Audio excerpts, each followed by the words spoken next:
Straight up.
Bible study on CNN.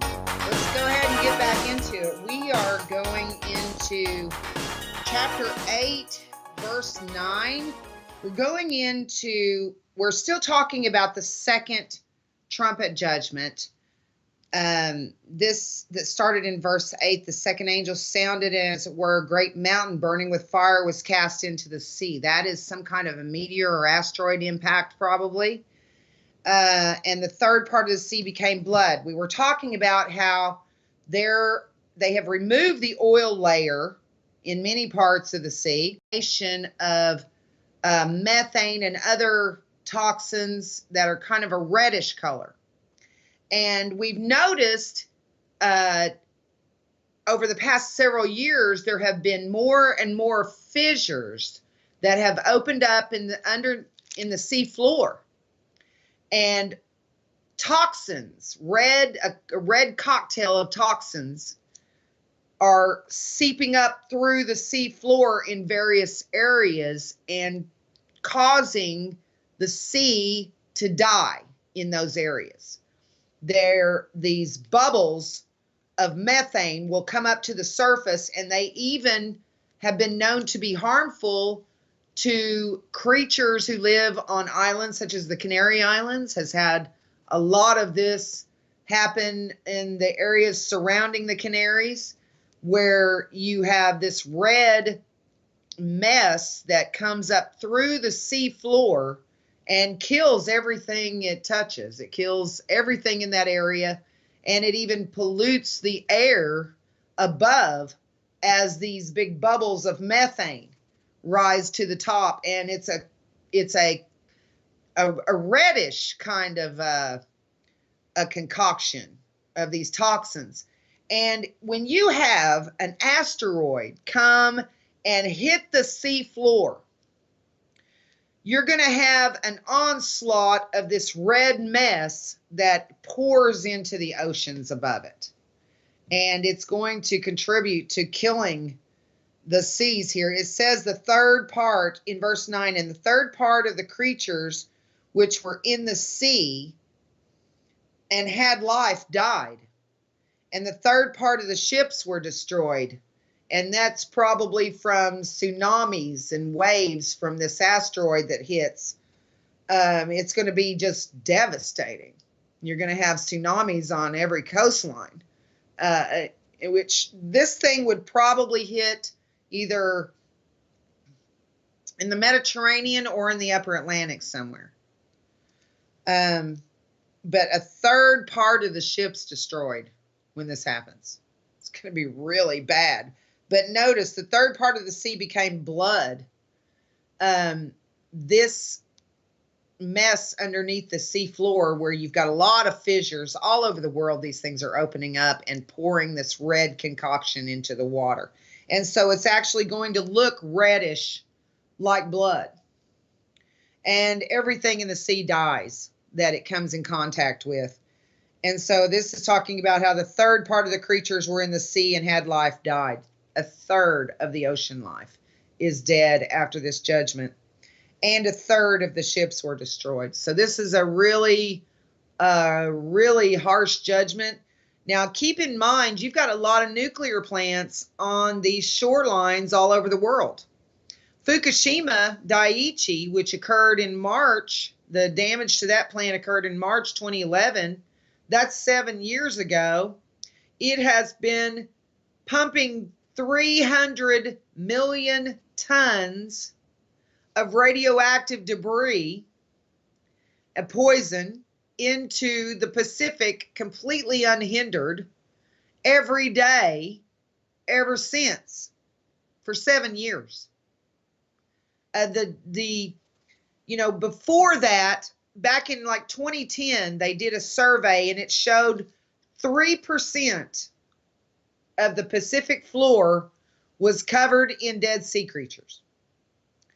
And now you have 98% of the Pacific floor covered in dead sea creatures. 98% of the sea floor is covered in dead sea creatures. The Pacific is the largest ocean on the planet, and it's being destroyed. It's really sad. In verse 10, and the third angel sounded. Now that was just 2 trumpets. And look at all the damage. And see, you've got a lot of nuclear plants on these shorelines everywhere, all over the world. And so as these ships are destroyed, you're looking at tsunamis on every coastline that's affected there. And you're going to have another half a dozen or dozen Fukushimas at that point. And that's just really going to accelerate the damage to the oceans and accelerate your overall death that you have in the vial judgments. It's going to be really bad. You're looking at the entire death of the oceans within 4 years from now, if my theory is correct about where we are on the timeline. But keep in mind that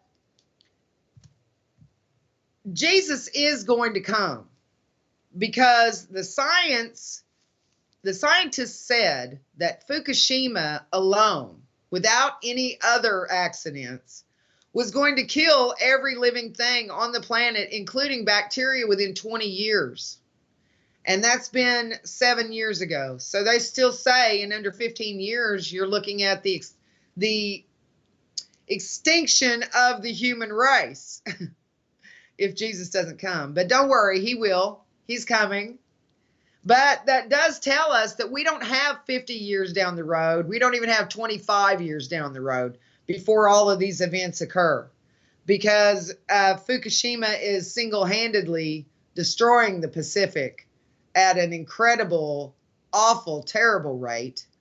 And that is without, an asteroid bursting through the sea floor and releasing all of this methane and these toxins that the oil has kept at bay. But removing the oil has caused the seafloors to become vulnerable to contamination from this poisonous cocktail that was underneath the oil. So looks like removing the oil was not such a good idea, doesn't it? Okay, in verse 10, and the third angel sounded. Here we go into the third trumpet judgment.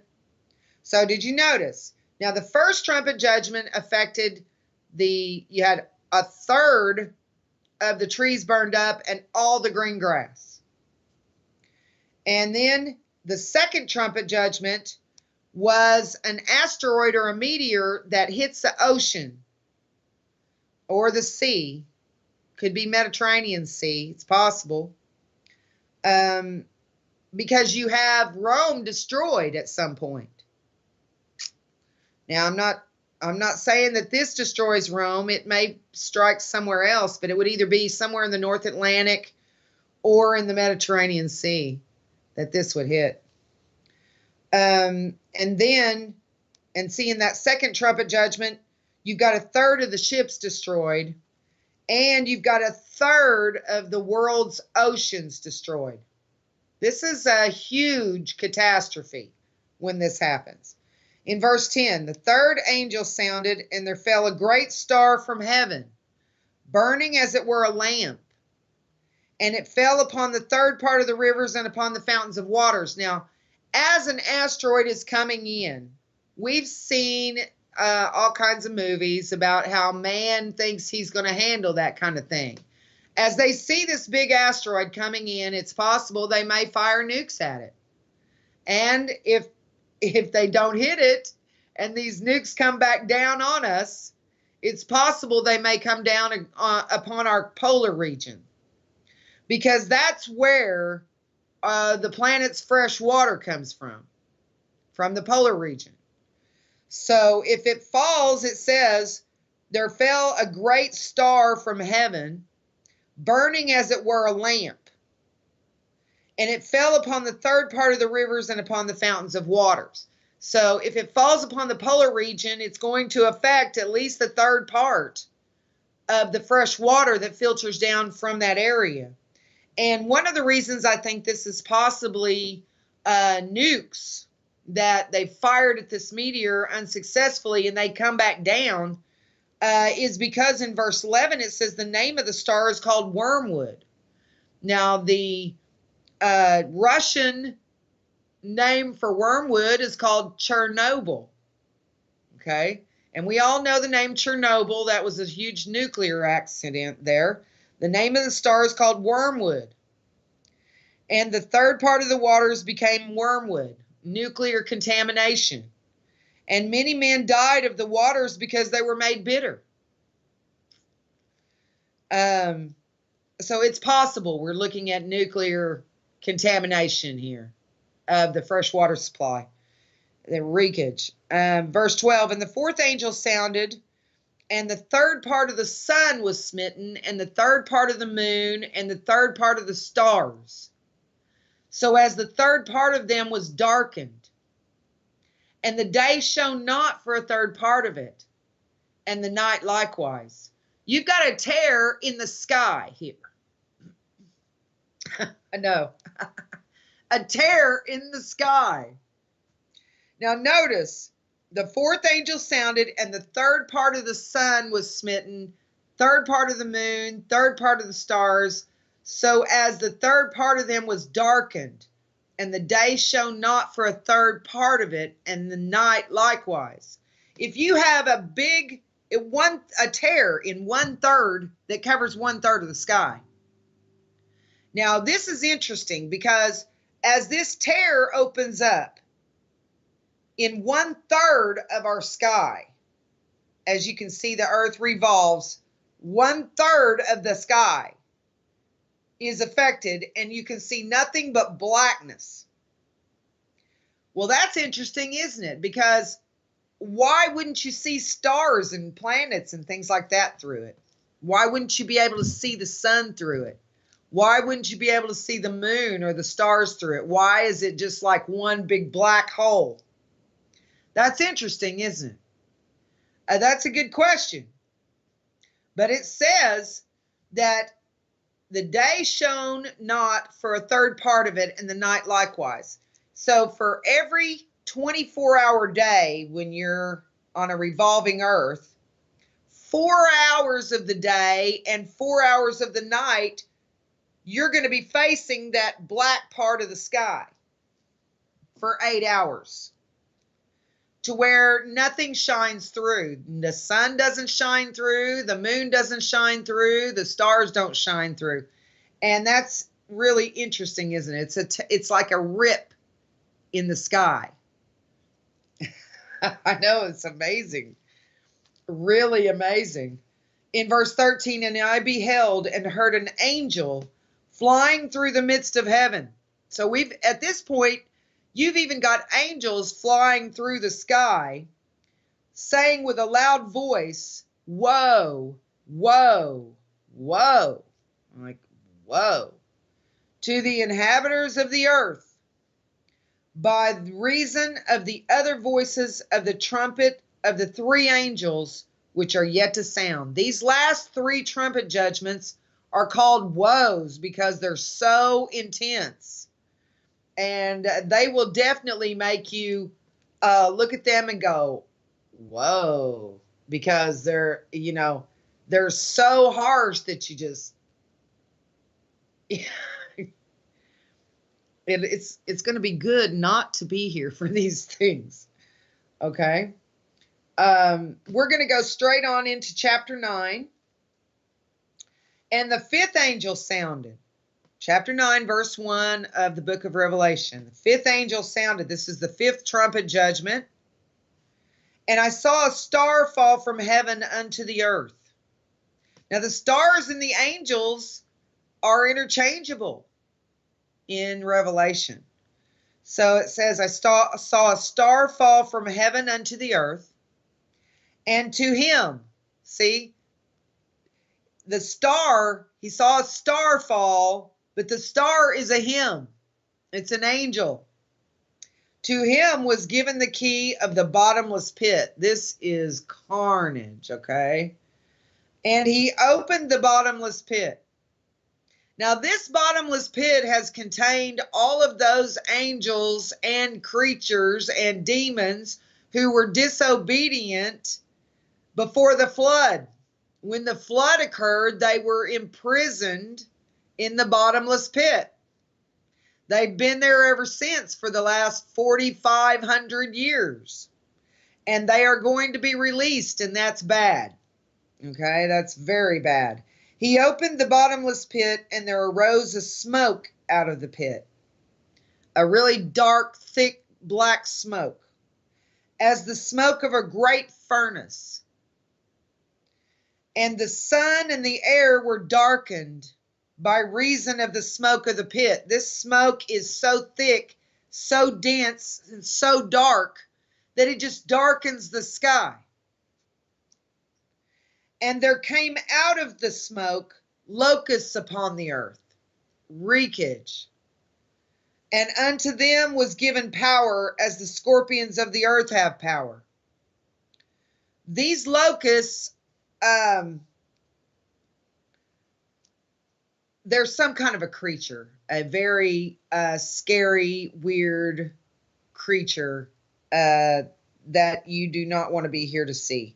In verse 4, and it was commanded them that they should not hurt the grass of the earth, neither any green thing. See, that's usually what a locust does, is it eats the grass and the green stuff on the trees, green crops and things like that. But these locusts, they don't hurt the green things like locusts usually do. It says, it was commanded them that they should not hurt the grass of the earth, neither any green thing, neither any tree. So they're not here to eat any grass or crops or trees. You're kind of slim on those anyways from the other judgments. But only those men which have not the seal of God in their foreheads. So you're looking at a creature that is described as a locust, but it doesn't do what locusts do. It doesn't eat the greenery. What it does is it hurts only those men which have not the seal of God in their foreheads.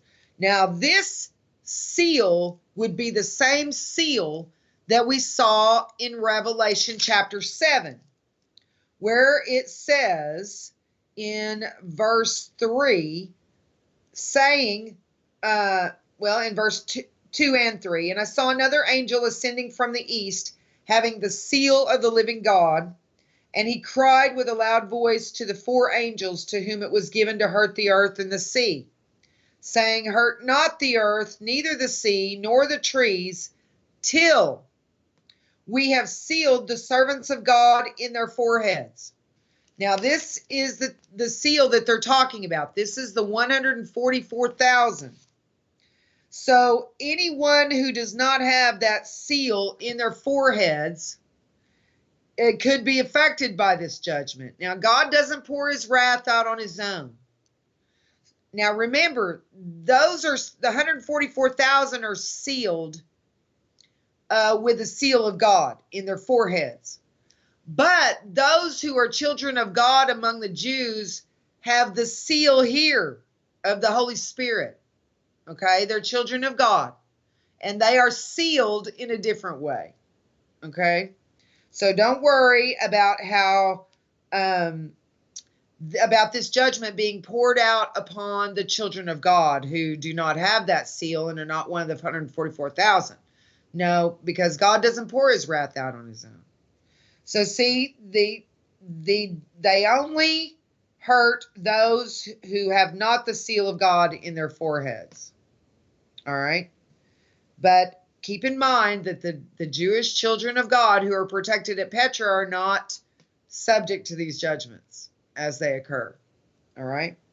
And to them it was given that they should not kill them. Now, these locusts aren't going to kill these people.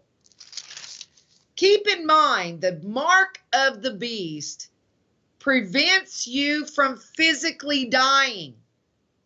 I know that sounds fantastic. It sounds amazing, doesn't it?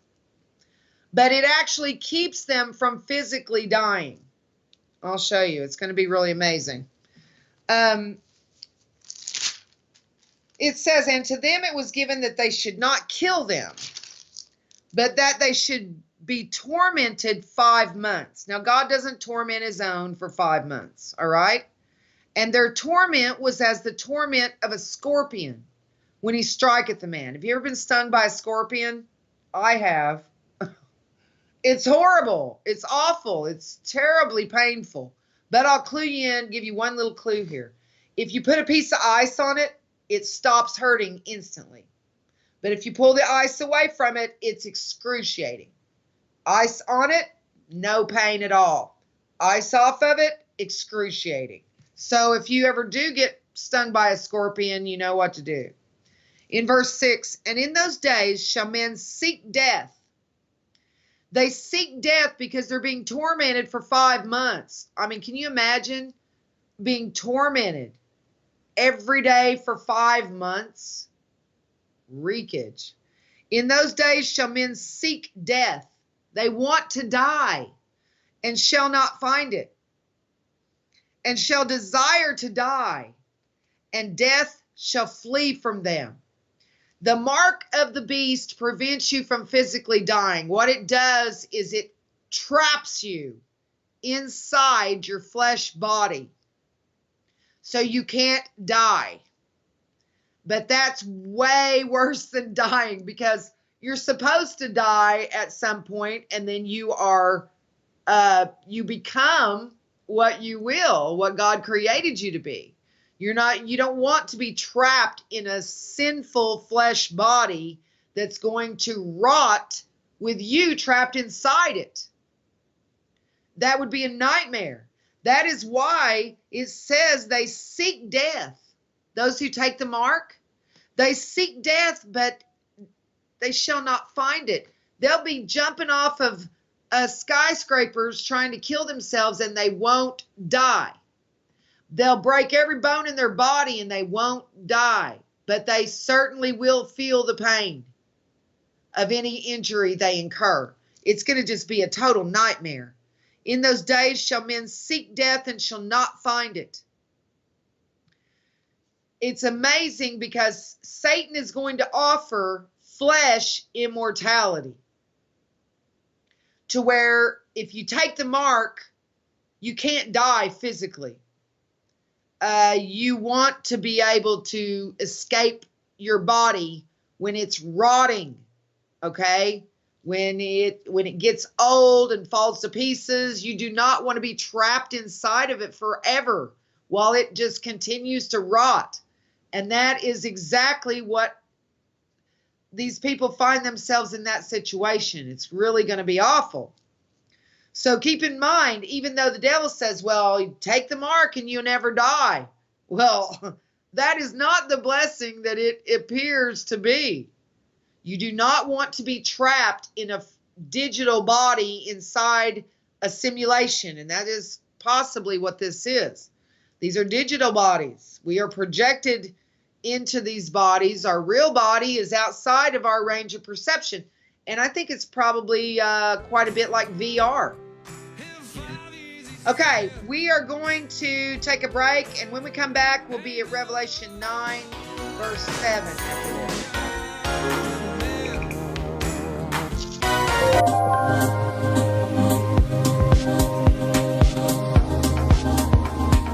right up.